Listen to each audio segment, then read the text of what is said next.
ჩვენ ვერ ვიჯერებთ იმას, რასაც ახლა კიბიმის წყლებში ვხედავთ. რუსული ჩრდილოვანი ფლოტის ხომალდები, რომლებიც თითქოს არ არსებობენ, გიჟივით იბომბებება. უკრაინა ისევ და ისევ ურტყამს. ეს არის გემების ჩაძირვის სასტიკი კამპანია, რომელიც საზღვაო ისტორიაში ყველაზე დრიდ დრონულ შეტევად შევა. რუსული მომარაგების გემები და საწვავის ტანკერები უბრალოდ ქრებიან, ცეცხლსა და კვამში იკარგებიან. და ყველაზე საინტერესო ის არის, რომ პუტინი უძლურია შეაჩეროს ეს ყველაფერი, რადგან უკრაინა ყოველდღიურად უფრო უახლოვდება ყირიმის გათავისუფლებას. როგორ ვიცით, რომ პუტინი არაფრის გაკეთება არ შეუძლია? უკრაინის შედეგები ამას ამტკიცებს. ჩვენ ვიხილეთ განადგურების მთელი კვირა, რაც გვიჩვენებს, რომ უკრაინის საზღვაო სტრატეგიაში რაღაც მასიური შეიცვალა. ჩვენ ვიწყებთ 7 ივლისს. სწორედ მაშინ გავრცელდა ინფორმაცია, რომ უკრაინამ განახორციელა დარტყმა, რომელმაც ინდუსტრიული მასშტაბის შედეგები გამოიღო. სპოილერის გაფრთხილება. ეს 5 დღის დარტყმებიდან ყველაზე მცირე აღმოჩნდა. აზოვის ზღვაში რუსეთის 8 საწვავის ტანკერი უკრაინულმა დრონებმა დააზიანეს. ასევე დაზიანდა საბორნე, რომელიც ყირიმში მარაგების გადასატანად გამოიყენებოდა და მშრალი ტვირთის გემი, რომელსაც იგივე ფუნქცია ჰქონდა.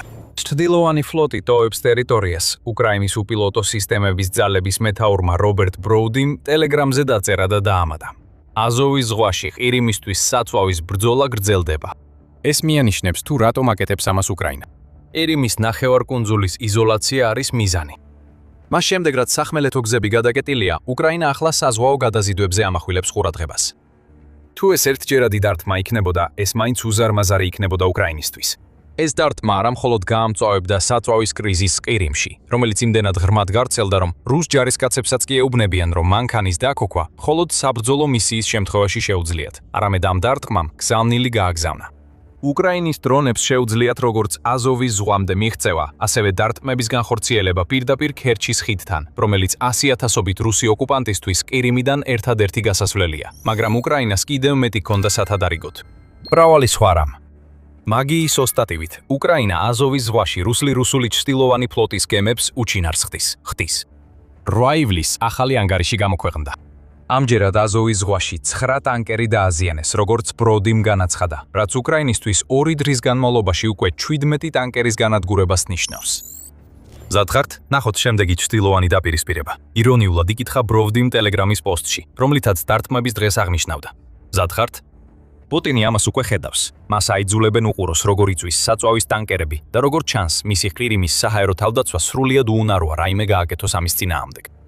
უკრაინას აქვს სტრატეგია, რომ დაასუსტოს რუსეთის ლოგისტიკა მთელ ყირიმის რეგიონში და უკვე სწრაფად ხდება ნათელი, რომ საწვავის სატვირთოებზე დრონებით თავდასხმები მხოლოდ დასაწყისი იყო.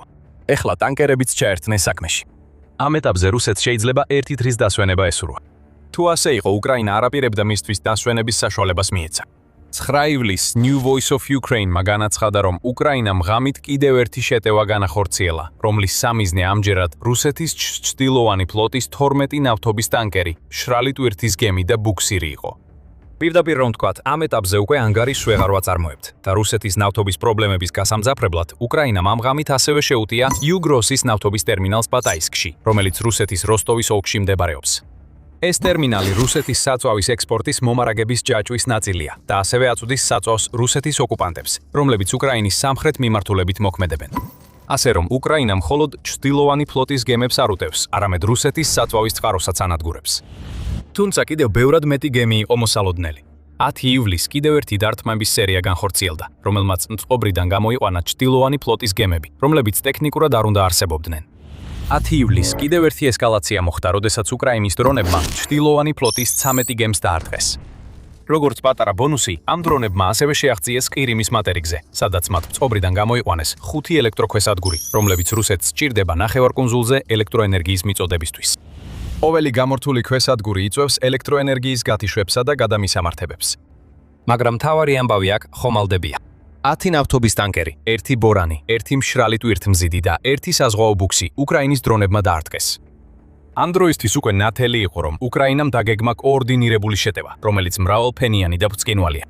აზოვის ზღვა სიკვდილის ზონად იქცა ნებისმიერი გემისთვის, რომელიც გაბედავს იქ გაცუროს. იმავე 24 საათის განმავლობაში, 10 ივლისის აზოვის დარტყმების პარალელურად, უკრაინის დრონებმა ასევე დააზიანეს მტრის კიდევ ერთი 1660 ობიექტი და გაანადგურეს 426 ჯარისკაცი. ეს ყველაფერი ემატება კამპანიას, რომელიც მიზნად ისახავს გზების, ხიდებისა და მაგისტრალების განადგურებას, რომლებიც ყირიმში შედის. კამპანია, რომელმაც ბროდის თქმით, რუსეთი აიძულა სახმელეთო სამხედრო ტვირთების გადაადგილება 71%-ით შეენცირებინა. დაბნეული და გაოგნებული რუსეთის ოკუპანტები ალბათ იმედოვნებდნენ, ან თითქმის ევედრებოდნენ, რომ ეს ცეცხლოვანი შტურმი შეჩერებულიყო. ის არ შეჩერებულა. უკრაინას კიდევ ერთი დიდი კოზირი ჰქონდა დამალული. 11 ივლისს კიდევ ერთმა ღამისიერიშების სერიამ აზოვის ზღვის რეგიონში 21 რუსული ნავთობის ტანკერი გაანადგურა, ასევე 2 მშრალი ტვირთმზიდი გემი, 4 ბუქსირი და 1 სპეციალიზებული ხომალდი. მათი ჩრდილოვანი ტანკერების ფლოტი აშკარად მცირდება, ირონიულად აღნიშნა ბროვდიმ თავის ტელეგრამის ანგარიშში. რა თქმა უნდა ასეა, ათეულობით გემს დრონები ესხმის თავს. გემები, რომლებიც ჩრდილში იმალებოდნენ, უკვე გამოვლენილია და ახლა ცეცხლშია გახვეული. 11 ივლისის ცეცხლოვანი შტურმი ახლა უკრაინის მიერ განხორციელებულ ყველაზე მასშტაბურ საზღვაო დრონების ოპერაციად ითვლება, ითხოვინება United 24 მედია. და როგორც დამატებითი ბონუსი, უკრაინამ ასევე გაანადგურა კიდევ 53 სამხედრო ობიექტი ყირიმის მასშტაბით, მაშინ როცა აზოვის ზღვაში 21 ტანკერი და რამდენიმე სხვა ჩრდილოვანი ფლოტის გემი იწოდა. უკრაინამ იპოვა კირიმის გამორთვის ღილაკი და უკვე დააჯირა მას. როგორ შეიძლება კიდევ უფრო გაუარესდეს? პუტინის კრემლის ხელის ბიჭები ალბათ ამას ფიქრობდნენ, როცა ცეცხლის გავრცელებას უყურებდნენ თავიანთ ჩრდილოვანი ფლოტის გემებზე. უკრაინას პასუხი 12 ივლისს ჰქონდა. სწორია, კიდევ ერთი ღამე ჩრდილოვან ფლოტზე დარტყმებისა. ამჯერად რაოდენობა ცოტა ნაკლებიო, ვიდრე 7 ივლისს ვნახეთ. Kyiv Independent-ის მიხედვით, მხოლოდ 14 ჩრდილოვანი ფლოტის ხომალდი ჩაიძირა, მათ შორის 10 ნავთობის ტანკერი და 4 ბორანი. ბროდი ამბობს, რომ ამ დარტყმებმა დაასრულა კვირა, როდესაც უკრაინამ აზოვის ზღვაში ყოველ 112 წუთში ერთხელ დაარტყა რუსულ ხომალდს. ჩვენ ვითხოვდით, რომ რუსეთს ბოლოს და ბოლოს შეეძლო ამოსუნთქვა. ალბათ ამაში ვიქნებოდით შეცდომაში. ამ სცენარს 13 ივლისს წერთ და მზად ვართ დავდოთ კარგი ფული, რომ ხვალ კიდევ უფრო მეტი დარტყმის შესახებ მოხსენება იქნება. და შემდეგ დღეს, და კიდევ შემდეგ დღესაც. ეს არის უწყვეტი კამპანია ყირიმის იზოლაციისა და ჩრდილოვანი ფლოტის განადგურების. და ჩვენ არ გჭირდება მხოლოდ უკრაინის სიტყვების დაჯერება იმის შესახებ, რაც ხდება. არსებობს მტკიცებულებები, ბროდის ტელეგრამზე გაკეთებული განცხადებების გარდა. NASA-ს თანამგზავრები, რომლებიც აქტიურ ხანძრებს რებსადაც ხელწერტილებს აკვირდებიან, ბოლო რამდენიმე დღის განმავლობაში აზოვის ზღვის გარშემო ხანძრებს აჩვენებენ. ჩვენ ვიცით რა ხანძრებია ეს. ისინი წვავენ ჩრდილოვანი ფლოტის გემებს, რომლებიც დრონებმა დააზიანეს. სოფლიო დიდ ყურადღებას აქცევს ირანის მიერ ჰორმუზის სრუტის ჩაკეტვას და ეს სწორიცაა, მაგრამ ის, რაც ჩვენ ივლისში ვიხილეთ, არის უკრაინის მიერ განხორციელებული დრონების იერიშები, რომლებიც ბევრად აღემატება იმას, რაც ირანს ოდესმე შეძლებია. კევჩის სრუტე რუსული გემებისთვის აკრძალულ ზონად იქცა. ჩრდილოვანი ფლოტი მცირდება და უკრაინის მიერ სამიზნედ არჩეული ფითოეული გემი ძალიან კონკრეტულ ადგილას მდებარეობს, რაც უკრაინის საერთო სტრატეგიას უკავშირდება. ყირიმის იზოლაციას. აზოვის ზღვა, შავ ზღვას კერჩის სრუტის საშუალებით უკავშირდება, რომელზეც მდებარეობს ხიდი, რომელიც ადრე ვახსენეთ. გემები, რომლებსაც უკრაინა უტევს, კერჩის სრუტის გავლით ნავთობს, მარცვლეულს, მარაგებს და სხვა ტვირთებს გადაქონდათ შავ ზღვაში, შემდეგ კი ყირიმში, ან უკრაინის მატერიკზე, ან პირიქით. გემები აზოვის ზღვითაც გადაადგილდებიან, რათა საერთაშორისო წყლებში მოხვდნენ. რაც უკრაინა აქ არსებითად აკეთებს, არის ბლოკადის შექმნა, მსგავსი იმისა, რასაც ჰორმუზის სრუტეში ვხედავთ, ოღონდ ეს ბევრად უფრო ფეთქებადია. და ამ ბლოკადას გავლენა აქვს. რუსეთი იძულებული გახდა გადადგას ნაბიჯი, რომელიც არასდროს სურდა გადაედგა. მაგრამ სანამ გაგიმხელთ რა ნაბიჯზეა საუბარი, შეგახსენებთ, რომ თქვენ უყურებთ The Military Shows. ამას კიდევ ბევრი მსგავსი მოჰყვება, ასე რომ თუ ჩვენი არხი თქვენთვის სასარგებლოა, აუცილებლად გამოიწერეთ. მაშ, მთავარი ნაბიჯი. რუსეთს აიძულეს შეეწყვიტა გადაზიდვები დონაზოვის არხით, რომელიც დონეს აზოვის ზღვასთან აკავშირებს. ეს ცუდია რუსეთისთვის. ქვეყანა მსოფლიოში ერთ-ერთი უდიდესი მარცვლეულის ექსპორტიორია და მისი გაედული მარცვლეულის მეოთხედი სწორედ ამ არხით გადის. რუსეთის ფედერალური უსაფრთხოების სამსახურმა FSB გამოაცხადა, რომ 10 ივლისის ადგილობრივი დროით 18:10 საათიდან კერჩის სრუტეში გავლაზე არც ერთი მოთხოვნა არ იქნება მიღებული. არ არსებობს ინფორმაცია იმის შესახებ, როდის მოიხსნება ეს შეზღუდვა გემების მოძრაობაზე. თუ უნდა ვივარაუდოთ, ალბათ მაშინ, როცა უკრაინის დრონები აღარ გაანადგურებენ ჩრდილოვანი ფლოტის გემებს აზოვის ზღვაში. როგორც ჩანს, ამის მოხდენის შანსი უახლოეს მომავალში ნაკლებად არსებობს. მეტი ჩრდილოვანი ფლოტის გემი დაიძრება. უკრაინის კამპანია აზოვის ზღვაში სამ რამეს გვიჩვენებს და არც ერთი მათგანი არ არის კარგი რუსეთისთვის, რომელიც უძლურად დგას და უყურებს, როგორ ზიანდება და იძირება მისი ჩრდილოვანი ფლოტის კიდევ უფრო მეტი გემი. პირველი ისა, რაც ახლახან ვახსენეთ. რუსეთი როგორც ჩანს უუნაროა რაიმე გააკეთოს იმის წინააღმდეგ, რასაც უკრაინა აკეთებს. სრულიად ნათელი გახდა, რომ უკრაინა ცალკეულ დარტყმებს არ აყენებს ჩრდილოვან ფლოტზე. ეს არის კოორდინირებული და მრავალდღიანი კამპანია, რომელიც როგორც ჩანს მიზნად ისახავს სრულად განდევნოს ჩრდილოვანი ფლოტი აზოვის ზღვიდან. უკრაინის დრონები სხვადასხვა მიმართულებიდან მოდიან, რაც მიუთითებს, რომ უკრაინამ მიაღწია საჰაერო უპირატესობას აზოვის ზღვაზე. ასევე აშკარაა, რომ რუსეთი არ იყენებს სამხედრო გემებს თავისი ჩრდილოვანი ფლოტის გემების ან წყლის გზით გასაცილებლად. ამ გემებზე შეიძლებოდა ყოფილიყო საჰაერო თავდაცვის სისტემები, რომლებიც საჭირო იყო უკრაინის დრონების ჩამოსაგდებად, მაგრამ აშკარად იქ არ არიან. ალბათ ეს იმასთან არის დაკავშირებული, რომ უკრაინამ უკვე გაანადგურა შავი ზღვის ფლოტის მინიმუმ მე-13, რომელიც შესაძლოა დაცვას უზრუნველყოფდა, რაც კიდევ ერთ ფენას გვაჩვენებს უკრაინის სტრატეგიაში. ჯერ სამხედრო გემები, შემდეგ კი ჩრდილოვანი ფლოტის ტანკერები. ამასაც თუ დაუმატებთ, ჩანს, რომ რუსეთს არც ერთი ადრეული გაფრთხილების თვითმფრინავი არ ჰყავს აზოვის ზღვის ან კერჩის სრუტის თავზე. არანაირი ნიშანი არ ჩანს, რომ რუსეთი უკრაინის დრონებს რაიმე მნიშვნელოვნად ებრძვის, რაც მიუთითებს ადრეული გაფრთხილების სისტემების ნაკლებობაზე, რომლებიც აზოვის ზღვის სანაპირო რეგიონებში არსებულ რუსეთის საჰაერო თავდაცვის სისტემებს წინასწარ შეატყობინებდა, რომ დრონებით თავდასხმა მოდის. რუსეთი სრულიად უუნაროა შეაჩეროს უკრაინა იმაში, რასაც ახლა აკეთებს. ამას ერთი კვირის განმავლობაში ყოველდღიური დარტყმები ამტკიცებს. რუსეთის საზღვაო სისუსტე ყირიმის გარშემო წყლებში აქ გამოაშკარავდა. მაგრამ რამდენადაც ეს ფაქტი პუტინსა და მის ხალხს პანიკაში აგდებს, ამ ყველაფერს მეორე ასპექტიც აქვს, რომელიც აჩვენებს სრულ ტრანსფორმაციას იმაში, თუ როგორ უდგება უკრაინა თავის საზღვაო კამპანიას რუსეთის წინააღმდეგ. რაღაც შეიცვალა. კამპანია, რომელიც ადრე სამხედრო გემებზე იყო კონცენტრირებული, განვითარდა. ვინც ყურადღებით აკვირდებოდა, ეს ბუნებრივი განვითარებაა, რომელიც რუსეთს უნდა ევარაუდა. უკვე ვახსენეთ უკრაინის უზარმაზარი წარმატების მაჩვენებელი შავი ზღვის ფლოტის წინააღმდეგ. საომარი გემები, რომლებიც უკრაინამ უკვე გამოიყვანა მწყობრიდან, ვერ შეიცვლება. თურქეთმა ეს უზრუნველყო. მან დაბლოკა საომარი გემების მოძრაობა როგორც ბოსფორის, ისე დარდანელის სრუტეებში, რომლებიც ორივე შავ ზღვას უკავშირდება და თურქეთი მათ მონტრეს კონვენციის მიხედვით აკონტროლებს. ყოველ ჯერზე, როცა რუსეთი შავი ზღვის ფლოტის გემს კარგავს, იგი კარგავს საზღვაო ძალის დიდ ნაწილს, რომელიც პუტინს რეგიონში გავლენის გასავრცელებლად სჭირდება. ამ ყველაფრის შედეგია ის, რომ შავი ზღვის ფლოტი პრაქტიკულად უსარგებლო გახდა იმ მრავალი ამოცანის თავალი ამოცამისთვის, რომლის შესრულებაც მას ეკისრება. ეს ჩანს იმაში, რომ სამხედრო ესკორტები აღარ ახლავს ჩრდილოვანი ფლოტის გემებს, რომელზეც ვახსენეთ. 26 ივნის UA.News-მა გაავრცელა ინფორმაცია, რომ ფლოტი მხოლოდ გემების ესკორტირებას არ წყვეტს. ის ფაქტობრივად მთლიანად გაქრა რადარებიდან. რეპორტის მომენტისთვის რუსეთის არც ერთი სამხედრო გემი არ დაფიქსირებულა შავ ზღვაში ან აზოვის ზღვაში. ეს არ ნიშნავს იმას, რომ რუსეთს რაიმე საოცარი ახალი კამუფლაჟი გამოუგონია, რომელიც ამ გემებს რადარებიდან მალავს. ეს იმიტომ ხდება, რომ გემები უბრალოდ იქ არ არიან.